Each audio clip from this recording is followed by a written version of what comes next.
नमस्कार दोस्तों, एक बार फिर से स्वागत है हमारे YouTube चैनल ओम भक्ति स्टोरी पर। दोस्तों, आज हम सुनाएंगे एक अमीर बहन और एक गरीब भाई की कहानी। दोस्तों, किसी गांव में एक गरीब किसान रहता था। उसका एक बेटा और एक बेटी थी। बेटी बड़ी थी और बेटा छोटा था। वह अपने दोनों बेटी और बेटा की शादी करके इस संसार से चल बसे। बेटी की शादी बहुत अमीर घर में हुई थी। उसके पास बहुत धन था, नौकर चाकर थे, धन की कोई कमी नहीं थी। बेटा बेचारा बहुत गरीब था। वह दिन भर खेतों में काम करता, फिर भी घर का गुजारा पूरा नहीं होता था, तो अलग से मजदूरी भी करता था। उसके पास कोई धन संपत्ति नहीं थी। वह प्रतिदिन कमाता था और अपने परिवार का पालन पोषण करता था। जिस दिन काम नहीं मिलता था, उस दिन खाने के लिए कुछ नहीं होता था। जिस दिन मेहनत करता था, उसी दिन घर में चूल्हा जलता था, नहीं तो घर में चूल्हा नहीं जलता था। उसकी पत्नी भगवान शिव की परम भक्त थी। वह नियमित और पूजा पाठ करने वाली थी। वह प्रतिदिन भगवान शिव के मंदिर जाया करती थी और वहाँ वह पहले मंदिर की साफ सफाई करती थी, फिर भगवान शिव की पूजा करती थी। भगवान शिव पर बहुत ज़्यादा श्रद्धा होने के कारण उसको अपनी गरीबी का कोई दुख नहीं था। घर की हालत चाहे जैसी हो, पर वह पूजा पाठ जरूर किया करती थी। इसलिए वह गरीब होते हुए भी उसके बच्चे संस्कारी थे।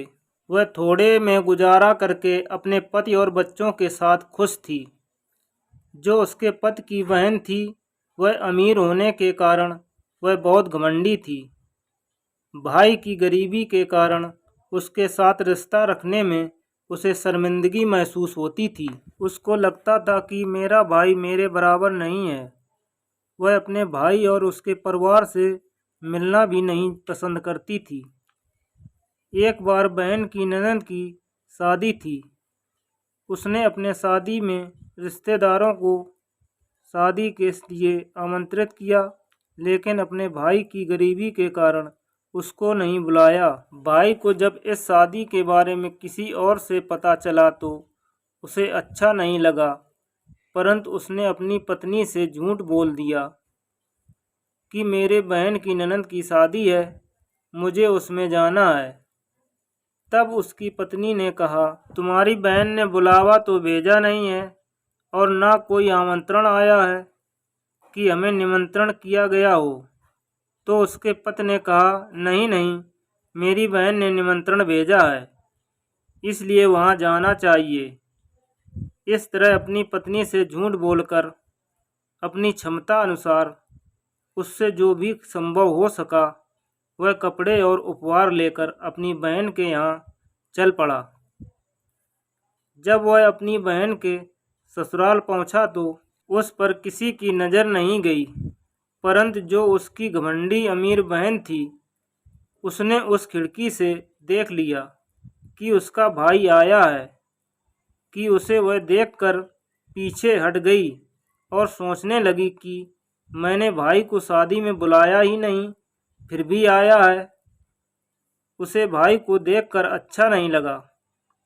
तभी उसकी देवरानी ने उसके भाई को देख लिया और वह दौड़ी दौड़ी अपनी जेठानी के पास गई और उससे कहने लगी, तुम्हारा भाई आया है। तब वह अपनी देवरानी से कहने लगी कि द्वार पर मेरे जेठ ससुर बैठे हैं, इसलिए मैं नहीं जा सकती, मुझे उनसे शर्म लगती है। तुम मुझे बताओ कि मेरे भाई का भेष कैसा है और वह क्या लेकर आया है। देवरानी कहने लगी, तुम्हारे भाई ने बहुत मैले कपड़े पहने हैं जो जगह जगह फटे हुए हैं। उसके हाथ में एक थैली भी है जिसमें उन्होंने कुछ रखा हुआ है। यह सुनकर उसके बहन ने कहा कि तुम जाओ, मेरे भाई को पीछे के दरवाजे से घर के अंदर भेज दो। अब उसकी देवरानी गई, उसके भाई को पीछे के दरवाजे से अंदर ले आई। भाई आते हुए रास्ते पर सोचता रहा कि वह बहुत दिनों के बाद बहन से मिलने आया था, तो मिलकर बहन बहुत खुश होगी। लेकिन पैसे घमंड में अंधी बहन ने भाई की भावनाओं को नहीं समझा। भाई के अंदर आने पर भाई को पानी तक नहीं पूछा और ना ही बैठने को कहा। उससे ये भी नहीं पूछा उसका कैसा हाल है, परिवार में सब कैसे हैं, भाभी और भतीजे कैसे हैं। इससे उल्टा वह कहने लगी कि यहाँ तुम्हें किसने बुलाया है, यहाँ क्यों आए हो। वह भाई को ताने मारने लगी कि तुम यहाँ फटीचर हालत में आए हो, यहाँ आकर तुमने सारी इज्जत खराब कर दी। तब भाई कहने लगा, मेरा तो तुमसे मिलने का बहुत मन था, मुझे क्या पता था कि तुम मुझे देखकर खुशी नहीं होगी। बहन कहती है, ठीक है, अब तुम आई ही गए हो तो तुम मेरे साथ आओ। यह कहकर अपने भाई को एक कमरे में ले जाती है और उस कमरे में उसे बंद कर देती है और कहती है, जब तक मैं ना कहूँ तब तक बाहर ना आना। बेचारा भाई पैदल गया था, भूखा था, प्यासा था, लेकिन बहन ने कोई खोज खबर नहीं ली। धीरे धीरे 2 दिन बीत गए। बहन ने दरवाज़ा नहीं खोला। शादी में काफ़ी रिश्तेदार आए हुए थे और घर मेहमानों से भरा हुआ था। मेहमान तरह तरह के पकवान भोजन खा रहे थे। कमरे के अंदर बेचारा भाई भूख प्यास से तड़प रहा था। जब उससे नहीं रहा गया तो उसने दरवाजे को बजाना शुरू कर दिया। दरवाजे की थपथपाहट की आवाज़ सुनकर उसकी भांजे की बहू ने दरवाज़ा खोल दिया। वह बिना अपने बहन से मिले पीछे के दरवाजे से बाहर निकल गया। वह समझ चुका था कि उसकी बहन उससे मिलना नहीं चाहती और ना ही उसके साथ भाई बहन का रिश्ता निभाना चाहती। उसे तो अपने पैसे का बहुत घमंड है, इसलिए वह गरीब भाई की इज्जत नहीं करना चाहती। भाई बेचारा 2 दिन से भूखा प्यासा था। उसी हालत में वह वहाँ से निकलकर अपनी घर की ओर चल दिया, लेकिन भूखा प्यासा होने के कारण रास्ते में जाते हुए उसके पैर लड़खड़ाने लगे। चलते चलते वह बीच बीच में बैठ जाता और फिर चल पड़ता। ऐसा करते करते वह आधे रास्ते आ गया और भूख प्यास के चलते वह अधमरा हो गया था। अंत में जब उससे सहन नहीं हुआ तो वह बेहोश होकर गिर गया। अपने भक्तों का हमेशा ध्यान रखने वाले भगवान शिव और माँ पार्वती देख रही थीं। माँ पार्वती ने कहा, ये तो बेहोश हो गया है। तब माँ पार्वती ने भगवान शिव से कहा कि इसकी पत्नी हमारी भक्त है, हमारी पूजा अर्चना करती है, हमारी पूजा के बिना भोजन भी नहीं करती। यह भूखा प्यासा है, यह भोजन पानी के बगैर यह तो मर जाएगा। हमें इसकी मदद करनी पड़ेगी। अगर हम इसकी मदद नहीं करेंगे तो कौन करेगा। तो भगवान शिव ने कहा, देवी आप चिंता मत कीजिए, हम उसके पास जाते हैं। भगवान शिव ने साधु का वेश धारण किया और माता पार्वती ने एक बूढ़ी औरत का रूप धारण कर लिया। इसके बाद वह वहाँ दोनों प्रकट हो गए।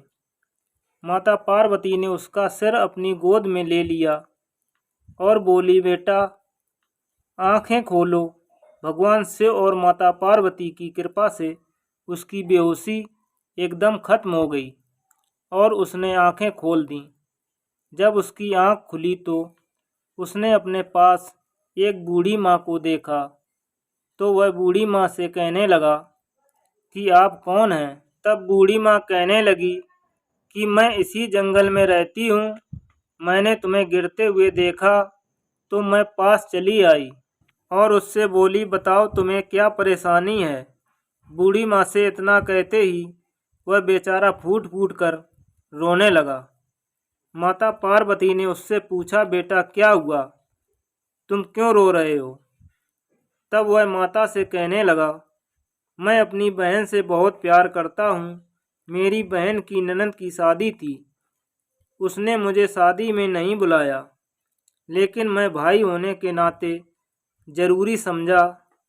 मैं जैसे तैसे किसी से उधार लेकर जो भी मुझसे संभव हो सका वह लेकर अपने बहन के घर गया।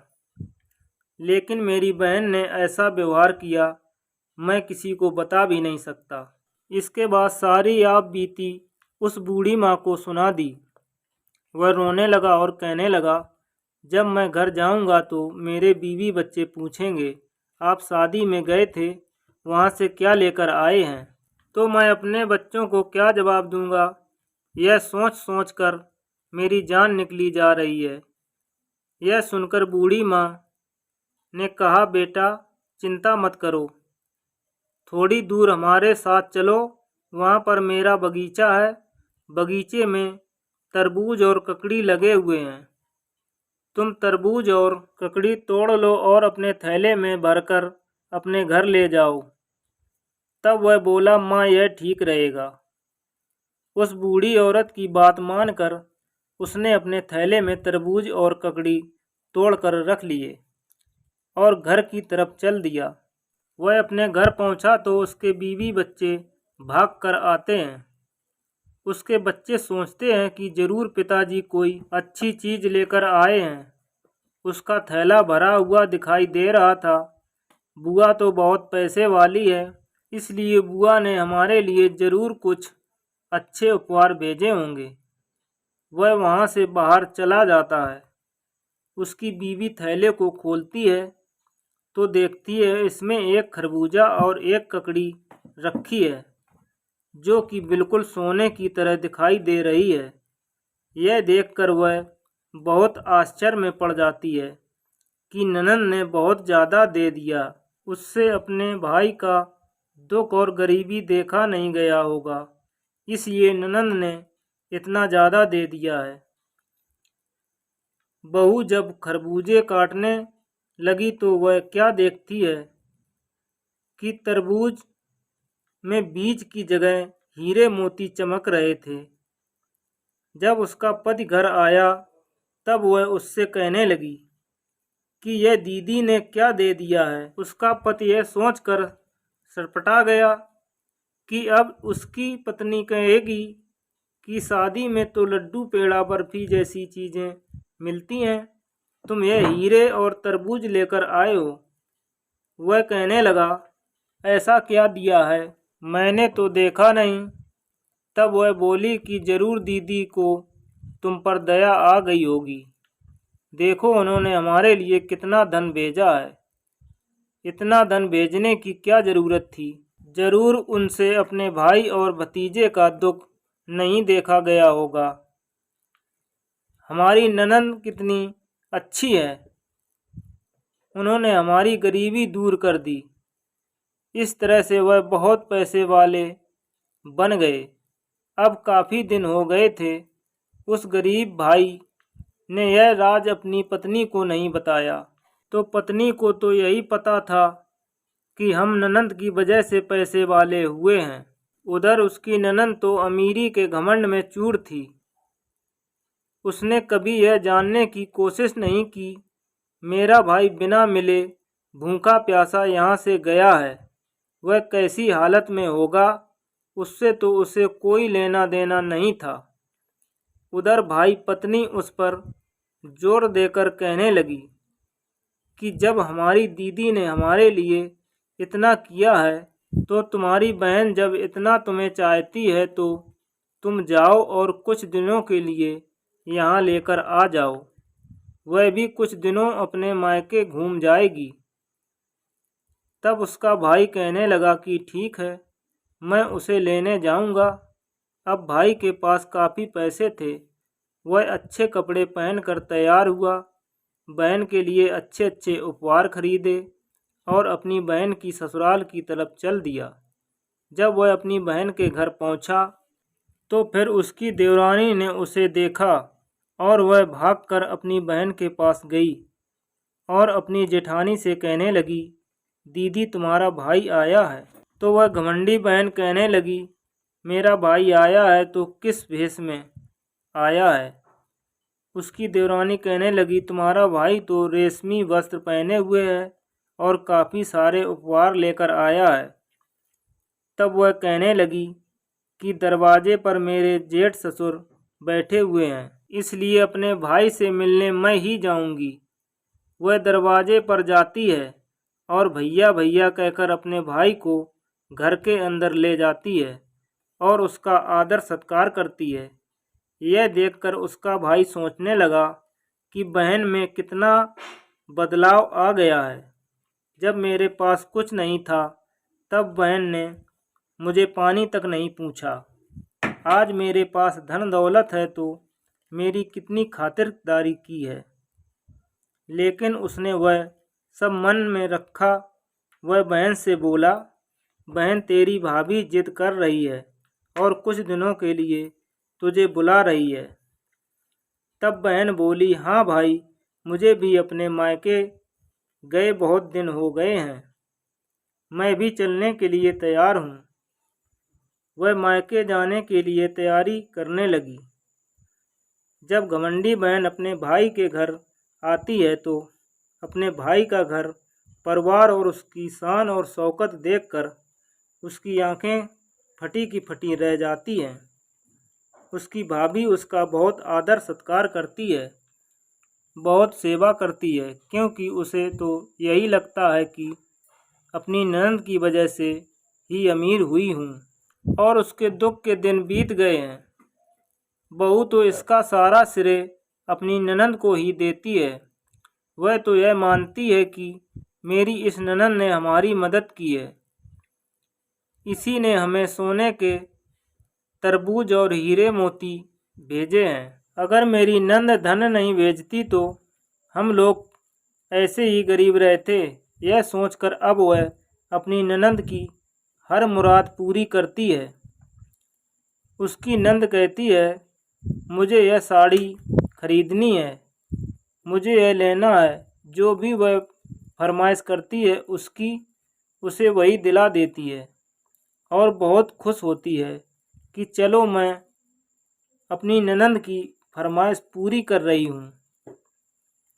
अब ननद का वापस अपनी ससुराल जाने का समय आ गया था तो भाई बोला, बहन को विदा तो करना ही है, लेकिन वह बहन के लिए एक जोड़ी जूते बनवाना चाहता हूँ। वह एक मोची के पास गया और मोची से उसने कहा, वह एक जोड़ी बोलने वाले जूते बना दो। मोची बोला, ठीक है, बना देता हूँ। मोची बोला, भैया बोलने वाले जूते बनाने के लिए 1-2 दिन का समय लगेगा। उसने कहा, ठीक है। वह घर आया और अपनी बहन से कहने लगा, बहन 1-2 दिन और रुक जाओ, फिर तुम चले जाना। 1-2 दिन तो तुम और ही रुक सकती हो, तब तक जूते भी बनकर आ जाएंगे। उसकी बहन बोली, ठीक है भैया, मैं रुक जाऊंगी। 1-2 दिन बाद जब जूते बनकर आए तो उसे देखकर वह बहुत खुश हुई। जूते पर बहुत कढ़ाई और हीरे मोती लगवाए थे। यह देखकर बहुत प्रसन्न हुई। जब वह जूतियां पहनती तो उन जूतियों से आवाज़ आती कि गरीब का कोई रिश्ता नहीं होता, गरीब का कोई रिश्तेदार नहीं होता। बहन भाई का रिश्ता भी गरीबी और अमीरी का होता है। और बहन ने तो भूखे प्यासे भाई को घर से लताड़ दिया। जब भी वह जूती पहनती तो जूती में से यही आवाज़ आती कि गरीब का कोई रिश्ता नहीं होता। इस तरह से जूती तरह तरह से बातें बनाती। जूती की यह बात उसके भाई की पत्नी ने सुन ली।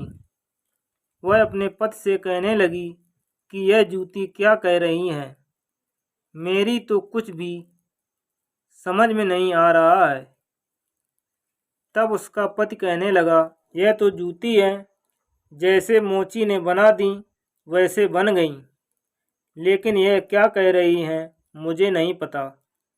बहन को अपने घर विदा होकर जाने का समय आ गया। जब बहन जाने लगी तो उसको महसूस होने लगा कि उसके साथ कितना अच्छा बर्ताव किया गया है। अब उसे अपने किए पर थोड़ा पछतावा भी हो रहा था। जब वह विदा होकर चली गई, उसने फिर से वही जूती पहन ली। जब भी वह चलती है, वह बोलने लगती कि गरीब का कोई रिश्ता नहीं होता, कोई रिश्तेदार नहीं होता। अब बहन को पछतावा होने लगा कि मैंने अपने भाई के साथ कैसा बर्ताव किया, और इतना कुछ होने के बाद भी वह लोग मेरे साथ इतना अच्छा बर्ताव कर रहे हैं। अब उसके दिल में इस बात को लेकर बहुत पछतावा था और वह अपने ससुराल आ गई। उसकी भाभी अपने पति से पूछने लगी कि जरूर कोई बात है जो तुम मुझसे छिपा रहे हो। उसका पति बोला कि मैं तुमसे कोई बात नहीं छिपा रहा हूँ। वह बोली, नहीं नहीं, तुम मुझसे जरूर कुछ छुपा रहे हो। वह जिद करने लगी कि उन जूतियों का क्या राज है, वह मुझे भी बताओ। तब उसके पति ने बताया, जब हमारे पास कुछ नहीं था, मेरे पास कपड़े भी फटे हुए थे। जब मैं अपनी बहन की ननद की शादी में गया था, तब बहन ने मेरा आदर सत्कार नहीं किया था।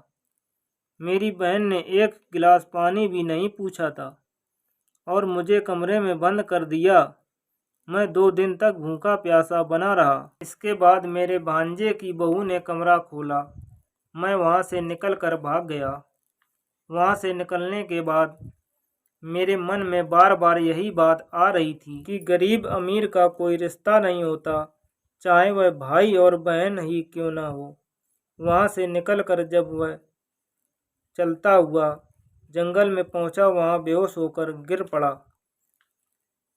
तब एक बूढ़ी माँ और एक साधु बाबा आए और उन्होंने मुझे पानी पिलाया और उन्होंने मेरी सारी कहानी सुनी। जब मैंने उनसे कहा अपनी बहन के घर से शादी से आ रहा हूँ, मैं अपनी बीवी और बच्चों को क्या मुंह दिखाऊंगा, तब उस बूढ़ी माँ ने कहा, मेरा बगीचा है, उसमें से तरबूज और ककड़ी भरकर ले जाओ। मैं वहीं तरबूज और ककड़ी लेकर घर आ गया। उसी बूढ़े बाबा के कारण हमारी हालत गरीबी से अमीरी में बदल गई। मेरी बहन ने हमारी कोई मदद नहीं की है और ना ही उसने हमें कोई धन दिया है। उसकी पत्नी कहने लगी, मैं तो आज तक यही सोचती रही कि मेरी ननद की वजह से हम पैसे वाले हुए हैं। वह बूढ़ी माँ और साधु बाबा जो जंगल में मिले थे, अवश्य भगवान शिव और माँ पार्वती थे, जिनकी मैं पूजा करती हूँ। भगवान शिव, माँ पार्वती ने हम पर अपनी कृपा की है।